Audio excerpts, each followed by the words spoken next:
Ang Ginoo manaka ninyo. Manausab kanimo. Ang Santos nga Ebanghelyo sumala ni San Lucas. Mayaw Mayaw ikaw, o o Ginoo. Ginoo. Niadtong higayuna gipapahawa ni Jesus ang yawa nga amang ug sa nakagula na ang yawa nakasulti ang tao. Ang mga tao nahibulong apan pipila kanila miingon si Beelzebul ang pangulo sa mga yawa mao'y naghatag kaniya gahom sa pagpahawa kanila. Diay uban nga buot mobitik kaniya mao nga sila mihangyo kaniya nga mohimo siya gusa ka milagro aron pagpaila nga siya pinadala sa Dios. Apan nahibalo si Jesus sa ilang mga hunahuna ug miingon siya kanila, bisan unsang nasura nga magkabahin-bahin ug mag-unay pag-away dili mulungtad og dugay. Ang banay nga magkabahin-bahin maungkag. Busa kung diha sa gingharian ni Satanas may mga pundok nga nag-unay away unsaon man paglungtad sa maong gingharian. Nagingon kamo nga naghingilin ako sa mga yawa tungod kay naghatag si Beelzebul kanako gahom paghimo niini. Kon giingon niini nako paghingilin kanila, giunsa man di ay sa inyong mga sumusunod pagpapahawa kanila. Ang inyong kaugalingong mga sumusunod nagpaila nga sayop gayud kamo. Ang tinuod mao nga tungod sa gahom sa Dios naghingilin ako sa mga yawa. O kini mao'y nagmatuod naghari na ang Dios kaninyo. Kung ang usa ka tawo nga kusgan nga sangkop sa tanan niyang hinagiban nga mga magbantay sa iyang balay dili gayud kahilabtan ang iyang mga butang.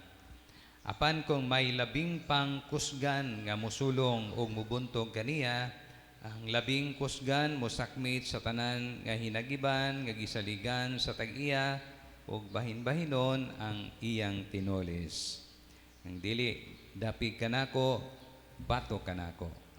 Ang dili mutabang kanako, pagtigom, nagpatibulaag. Ang Ebanghelyo sa Ginoo. Daygon ikaw, o Kristo. Manglingkod. Normal sa tao nga mangita og ilhanan, pero dili lang maayo sa isina sa tong Ebanghelyo kay pamikil pag buraog pangita ra sa pagpamatuod pamatudan lang ba sa tagaan og sayop ang atong Ginoo. And anyway kuwang mo po sila og pagtuo. Now again, normal ang mangayo og sign aron mailhan kung unsay wala madayag. Normally ang mga tinago nga kamatuoran mo manifest pinaagi sa mga ilhanan. Katong particular milagro ilang gikuan pero milagro is still a sign nga gipangayo. Now, sama nga kanang ang magtiayon usahay maabot ang panahon nga magduda sa iyang pares, siguro kung madry na ang relasyon niya, mangita siya gilhanan kung doon na pa ba'y gugma o wala na ba. Basin og sige og atubang sa cellphone sa panahon nga wala ang pares, niya masakpan sa pares, usana sa ka mga ilhanan nga murag naay tinaguan. Kay again, ang mga butang nga ang kamatuoran nga natago mamanifest man pinaagi sa mga ilhanan. Now, ang Ginoo dili sama nato nga gusto ipakita og kinsa ta. Ang iya kasagaran mo prefer siya nga itago. Pero naay mga okasyon nga natural lang nga manggawas pananglitan. Wala man siya intensyon nga ipakita ang iyang pagagamhanan. Pero sa isina sa Ebanghelyo, diha goy yawa nga iyang gipapahawa. So, actually mao na gatoy angay nga kanang ilhanan o milagro nga dapat nilang pamalandungan sa mga tao nga nagpalibot niya, sa mga pariseo nga nakakita. Tungod kay dako naman tong milagro pero mangita do sila og butang nga dili buhaton sa Ginoo. Kay again ang ilang gipangita kanabang murag in a sense ikapanghambog na unta sa Ginoo nga mga buhat pero dili man mubuhat ang Ginoo sa hingon. Kaya again ang Ginoo mo prefer og mga buhat sa tago. Mabitan nang moingon siya sa usang bahin sa ebanghelyo nga maghimo og maayong butang. Ayaw pahibaw-a ang pikas kamot sa gibuhat sa usa. Ya, mura man nagfigurative man, figurative yun nga pagkasulti. Ngayon buti pasabot nga ayaw pambandilyo ba? Pero mao man ay atong dakong challenge kayo magbuhat og maayo kay dadson man taog post sa Facebook. Ya. Ang uban walay bad intention tingali for assign or kanang murag encouragement pod nga magsangyaw sa maayong buhat, pero ang uban pod gihimong propaganda aron la pag-create og usa ka imahen. Kanunay ta makakita nga labi na panahon sa eleksyon nga mga kusog na musog og simbahan ya picturean pa jud og galuhod ba, mura bag og di ka critical sa imong makita mukagat yo ka kanihong butaran kay relihiyoso. Kay kanunay gaampo, lamang seryoso sa pagampo. Gidrama ra ta. Actually, og kamao ka mo criticize, mo critic.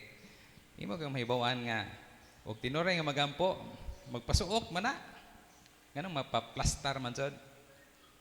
Uban na sa kinato.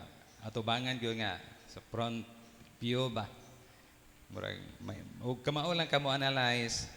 Na intensyon nga mura ba og kanang self interest pag-promote sa kaugalingon. So mao nay kanang kuan. Pero gani og umamalandong lang ta ang Ginoo, daghan na mag-sign sa gihatag sa atong kinabuhi. Dapat nga buhi pa ta usa na kapag matuod nga gimahal ta sa Ginoo. Daghang mga butang nga wala nato ma-appreciate. Ang pinaka importante gud nga kanang butang nga ahong kanunay himuon nga example nga pag matuod nga ang Dios nahigugma nato bisag kay daghan man moingon nga daghan ko problema gibizaan ko sa Ginoo. Wata kanahuna nga even kanang ginhawa nga atong kanang giginhawa ba kanang hangin usa na kapag matuod nga gihigugma ta sa Ginoo. Daghang mga dato, mga sikat nga kanang wa mo lahutay o hinumdum mo kamong mga maguwang panahon na mo ko kaabot sa ilang banda pero kinatama ko 1969, disba na po sila panahon na katong Beatles pa, minumdum mo ni John Lennon, pwedeng tisoy, talented, sikat, 40 ra edad. So, pagpakita nga, kita bisag galisod ta, usahay, wa magpasabot nga gibiyaan ta sa Ginoo. The fact nga, naapat ang giginhawa, ang uban, gani, dato kadyo, pero pinalit ang ilang giginhawa, kanang mga oxygen ba, gibayaran bito na nimo. Just imagine, no? Wa ta pabayra sa Ginoo sa hangin atong ginhawa karon. Usa na kapag matuod nga wa kita biyai sa Ginoo. Ang ato magong gipangita kay kanang butang ba panghitabo nga mosibo sa atong gipangita. Pero katong mga butang nga obvious na unta kung mamalandong lang ta nga intervention sa Ginoo, wa na to i-appreciate kay di man mao atong gipangita. Kana lang atong kinabuhi. Dapat ka nakakaon ta ni uban gani. Masakitan ko maminaw na ni mga balita mingon nga labi na sa Manila atong mga squatters sila mingon nga kasara sila mga unsang adlaw. Just imagine kita mga musnaks pa katulo na musnaks pa pinubre nga kaon pero at least kuan ba kanang kakaon do tagtarong o kay numdo mo atong mas ito panahon niya dito ko sa US ato mga 2010, 8, 9 to 2008, 2009 or 10 nga itong nausap ito itong pagpag usama itong pagpag kanang mga nilabay gikan sa restaurant o sa basurahan kaya hibawan itong mga basuriro kaya katuramang mga nilabay nga mga sagbot mga empty kuha mo ito mga silupin mo ito sa basuro kani sila gitangan ang katong nilabay ba nga mga bukog-bukog kay ilang tapokon da ilang lutuon to sa ilang kaya mo sila yung pagkaon mating pagpagon ba itong mga abog-abog katong mga mumho pagpagon okay mo gingana kinabuhi wa ta gingana lisod tingali ta pero di ingan niya na kalisod mas lisod tong ilaha pero dapat nga wa ta mangukay og basura nga pagkaon aron lutuon pag-usab usa ni ka pagpakita nga wa kita pasagdi sa Ginoo. Pero lagi, di ta ka-appreciate na itong gikaon. Bagot-bot po ta sa labi ng mga batanon karon. Balik-balik na ito pagkaon. Magkaka-appreciate nga Naan ang grasya nimo nga sa uban denied ba? Labi nagato na mo sa maghisgota sa mga gira karon. Kato mga gira ba karon? Luoy kadto mga bata. Damo na ginikanan na galisod pa jud pagkaon, lisod pa jud katugan. Wa pa di klarong sinina kay luoy kinaluoyan lagi. So mao ni mga butang nga unta i-appeal. Di man maayo ning matud pa dili maayo ning magkumparar ta sa uban labi na katong bless ang uban mingon ta nga luoya man ko kanang mga baratuhon naman yung sinina kay uban kay mga branded dili na siya maayo pero on the other hand kato tan-awon lang ang katong mga luoy ba ni kumpara nato sa atong kaugalingon apo si positibo nga makaingon ta nga we are more blessed than them. Sign na mo na sign sa intervention sa Ginoo sa atong kinabuhi. So ana ra siguro ta kutob ato lang ang orang punto nga ang Ginoo kanunay nga naghatag og mga ilhanan sa iyang pahigugma kanato. Ang problema lang jud di ta ka mamutan-aw ba. Kay mamili mong utag katong ganahan ta, pero katong mga butang nga naara nato para nato ordinaryo ra kay why dili magical, dili kanang miraculous nga paghitabo, dili dinagko, dili para nang may imposible ba kanang mga normal nga mga butang sa atong kinabuhi. Milagro man na sa Ginoo. Ang Ginoo kay di magpa-obvious, mo nagingon nga ang Ginoo kana ang dating ba mura og natural ra kanang murag wa siya mo ingana pamaagi sa Ginoo kanang murag wa siya aron kita mutugkad unya makakita sa kaordinaryo sa mga panghitabo nga di ay do na ang kamot sa Ginoo nagalihok niini. So mao nay grasya nga atong pangadyon apel nga makamaon ta mo ukay o mulantaw mutan-aw sa kamot sa Ginoo nga nagalihok sa atong kinabuhi matagadlaw.